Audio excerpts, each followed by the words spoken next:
একটা গল্প বলেই শেষ করবো। আমি এই গল্পটা সব জায়গায় বলি এবং আমি বিলিভ করি যে প্রত্যেকটা মানুষ নিজের জীবন পরিবর্তনের জন্য এই গল্পটা সবার জানা উচিত এবং এই শব্দটাতে বিলিভ করা উচিত। আমি সবসময় বলি যে পৃথিবীতে দেখবেন আপনারা সবাই দুইটা প্রাণী আছে যে যারা তাদের নিজ নিজ জায়গায় তারা রাজা। যেমন আমরা ঈগলের নাম শুনছি, eagle is the king of bird kingdom, তাই না? ঈগল যখন আকাশে উড়ে তখন বাকি সবাই কিন্তু তার নিচে থাকে এবং সে সবসময় বিলিভ করে যে I am the king of the bird kingdom. Eagle একবার কি করছিল, ডিম পাড়ছিল। তো ডিমটা পরে ওই যে মুরগি যেখানে হয় সে জায়গায় ডিমটা পড়ছিল। তো এই ডিম থেকে যে বাচ্চা বের হয়েছে এটা কার বাচ্চা? বাচ্চাটা কার? কিন্তু আছে কাদের সাথে?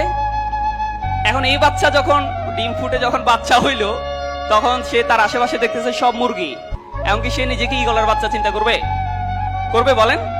সো নিজেকে বরাবরের মতো ওই মুরগির বাচ্চাই চিন্তা করলো। করে যখন সে একটু বড় হচ্ছে, লাফাইতে দেখে, তার মাকে বলতেছে যে এরা লাফায় কেন, এত লাফায় কেন? বলছে তুমিও পারবে একটু লাফাইতে। তো লাফায় এতটুকু উঠে।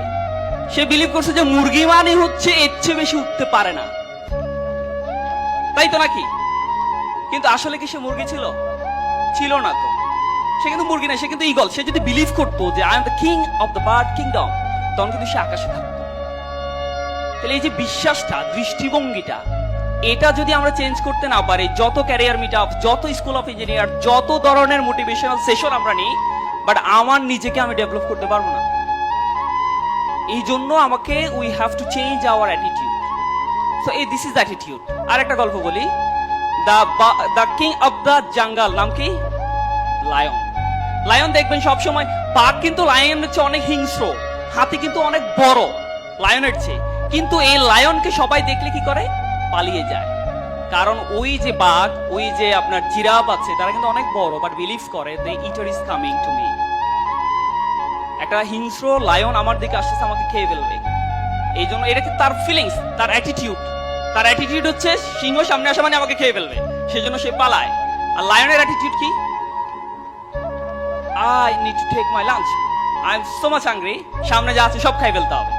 কি জিরাফ, কি এলিফ্যান্ট, I don't care, আমার খাইতেই হবে তাকে। This is the attitude. আমরা যদি আমাদের অ্যাটিটিউড চেঞ্জ করতে পারি, আমরা যদি একটু, এই অ্যাটিটিউড চেঞ্জ হলে কনফিডেন্ট বাড়বে। আপনি যত জিরো পান আর কনফিডেন্ট হাই বলেন, এগুলো দিয়ে লাভ নাই আসলে।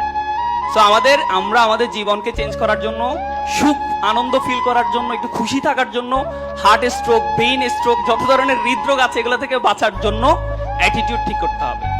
দৃষ্টিভঙ্গি ঠিক হয়ে যাবে। আপনি ইঞ্জিনিয়ার, এমনি আপনার সমাজে দেখবেন, আমাদের সমাজ এখনো এত বেশি চেঞ্জ হয় না যে ইঞ্জিনিয়ার দেখলে এলাকার সবচেয়ে সুন্দরী মেয়েটাকে বিয়ে দিবে না। এখানে আপুরও আছেন। আমাদের সোসাইটিতে এখনো কিন্তু এই বিলিফটা আছে যে মেয়েকে যখন বিয়ে দিতে চায় কি খুঁজে বলেন? ছেলেটা কি হওয়া দরকার? হয় ডাক্তার, না হয় ইঞ্জিনিয়ার। আমরা আছি না তালিকায়? যদি আমি বিয়ে করে ফেলছি আসলে, ঠিক আছে না? তো আমাদের কিন্তু সোসাইটিতে এখনো ভ্যালুসটা অনেক বেশি। তাহলে আমি কেন এত বেশি হতাশ হব আমার জীবন নিয়ে, আমার লাইফ নিয়ে?